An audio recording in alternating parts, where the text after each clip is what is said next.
So on Wednesday, March 6th, we had a humongous launch at the University of Technology. And it was about Amber Utech Launchpad. So we attended a launch ceremony, and guess who we have in studio with us? The founder and CEO of Amber Group Dushyant Savadia. Hi, Ambassador Savadia. How are you doing? I'm good, and you? So tell me about Amber Utech Launchpad. So Amber Utech Launchpad was designed simply to give our youths and people in Jamaica an opportunity to come on the track of creating great big unicorn style startups in Jamaica. The idea behind was, how do we create an environment that feed the ecosystem of new entrepreneurs coming into the space and continuing to innovate for Jamaica. Like I said in my speech also on Wednesday, Jamaica ranks close to 86 out of 132 in the Global Innovations Index. And we are ranking that far behind also because we don't see any digital startups, we don't see any disruptive startups in our space yet. So there's much more to do because we need to get out of 86 and get up to about 40 something. Correct. Okay. 100 businesses in 1,000 days? Explain that for me. So the way we designed the Amber Launchpad is, of course, Utech is a huge backbone behind. Without Utech, it would have been very difficult for us to do it on our own because Utech has the infrastructure to support the governance and administration of the startups with office spaces. And they have the ability to train these startups also in terms of learning the business values, learning governances, finances and all of those things, how to write a business plan, how to plan a product, etc. So we built a nice curriculum with Utech, which will run for 6 months. But while these curriculums are run, we're also developing the product where Amber comes in. So we said that we will fund 100% of whatever it costs to build those products for these entrepreneurs while they are under training at the same time. So they are developing their product, not wasting time. At the same time, they are being coached on how to run the business once the product is ready. Now, combination of these two between Amber and Utech creates a phenomenal platform for these entrepreneurs to launch big and globally. And of course, Amber is operating in 100 countries all over the world now. We have 12 businesses in the group. I was a startup 8 years ago with a 200 square feet office. So I learned, and you're now at 100 plus countries, and we occupy more than... Not the countries, the square feet of business. I think we have more than 60,000 square feet of offices in 6 countries across the world of our own.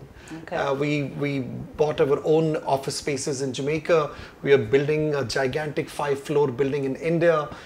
So we're kind of expanding rapidly to support the Jamaican ecosystem for startups. I think the digital world has created that boundlessness now, that you can trade anywhere in the world from anywhere. Yes. And that's why my passion behind creating 100 startups or creating 100 enterprises in the next 3 years is very personal to me, because I've gone through the journey of what it really takes. Like I'd said in my closing remark, which people can still go on YouTube and watch it on my Amber Group YouTube channel.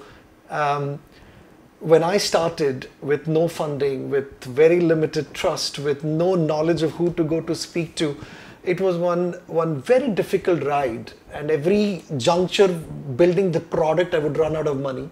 And then I'll go beg for money. And I was sharing a joke a day before yesterday that somebody gave me $12,000, finally trusting me. And then the next day they came back, I want it back because I'm not sure you can repay it back or not. And so you are trying to make it easier for other persons who want to innovate, who want to start a business. What kind of businesses are you targeting? So we're targeting all digital startups only.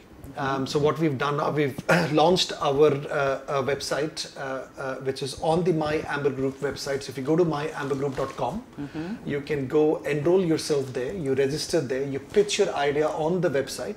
And by mid-April, we will announce the results of all the applications. We'll take 50.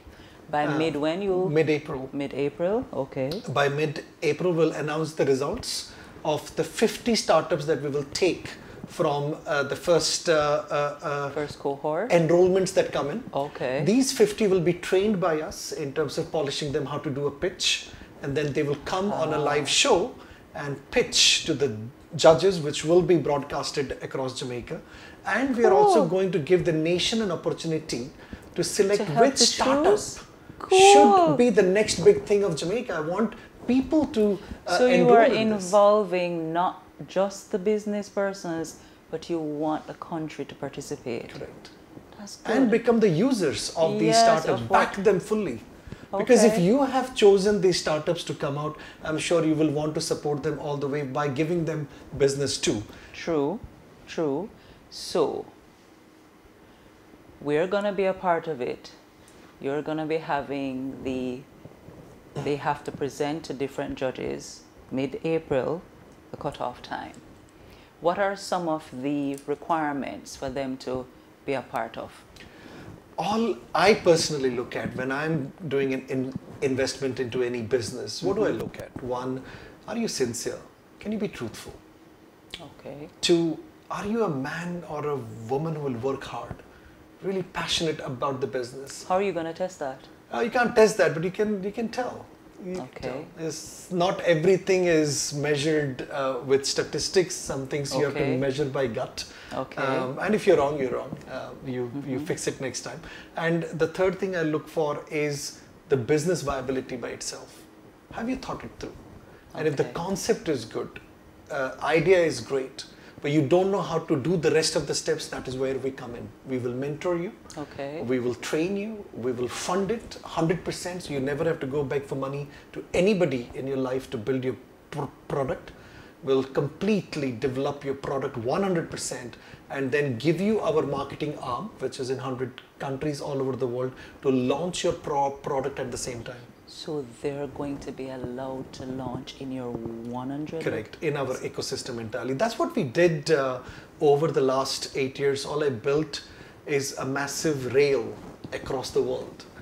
And now all we're doing is going to put each of these businesses on top of our rails and let them go out and create 100 new Jamaican businesses across the world. So I'm assuming you're going to be teaching persons how to put your business plan together, how to promote it, or you are going to take care of the promotion for them?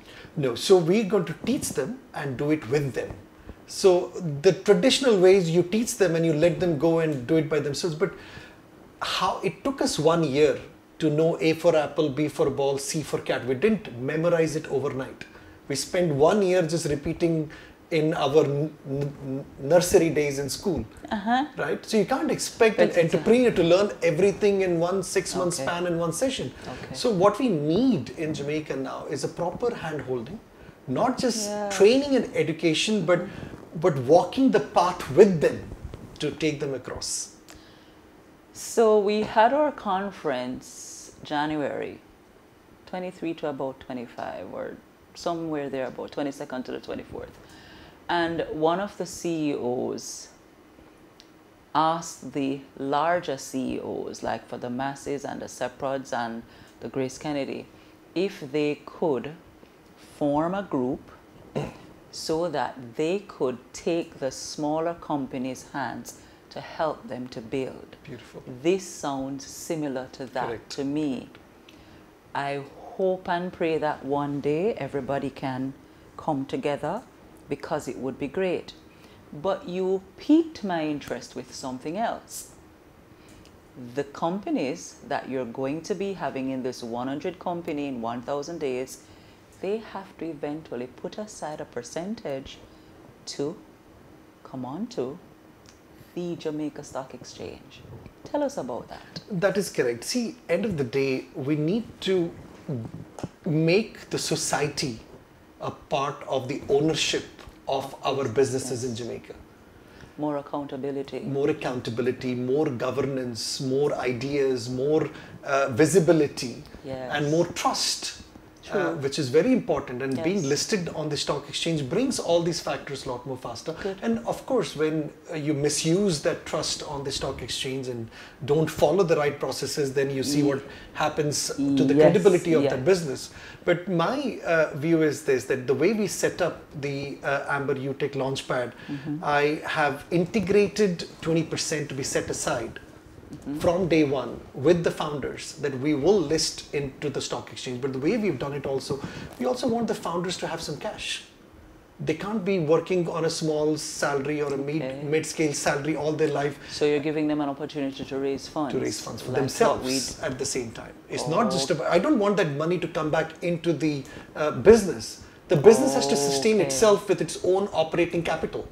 But this liquidation that we will do eventually into the stock exchange must fund them, so that they have a better lifestyle, they have a better living standard, they can rent a better house, mortgage a house, drive a better car. Because all this empowers them to do better for Jamaica, do better for the society.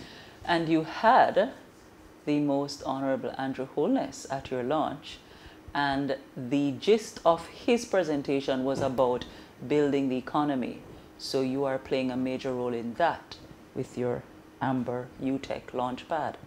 I would say there are many companies who are playing a much bigger role than me. I'm just a small little business trying to do my best for Jamaica. But I think I want to touch on that subject briefly, what Prime Minister Andrew Holness spoke about. I think we fail to understand sometimes as common citizens that it takes a lot of work to spin and grow an economy which has been in a major debt for a very long time. True. To reduce the debt while controlling the inflation, while controlling the exchange rates, while increasing the cost to run the government in terms of raise of salaries and infrastructure cost, and you will see a lot more water lines are being built, a lot of roads are being, a lot of homes are built. All of this money is coming because I think in the last few years we've seen a little shift, not a little, a major shift in how we are looking at running a government. It's not running just as a political government, but it's running like a business now. And that is what Jamaica needs. And that is what was you need to required focus from a on long revenue. time, yes. We all are focused on revenue. I think government is focused on revenue. I'm focused on revenue in my business. So is everybody else. So we should have been running that like a business. Correct. From the initial stages. And of course, any business needs certain amount of investment first, which is what is happening right now. And then after that investment comes the benefits to everybody downstream. But we sometimes become impatient that all this investment is happening, but where is the result? The result will come. It has to come. So it's by nature. I said to you earlier that a lot of us want to benefit from stuff, but not to put in the hard work. So we like our salaries to be more, but we don't understand how we're going to maintain that high rate salary if the underground work isn't done properly.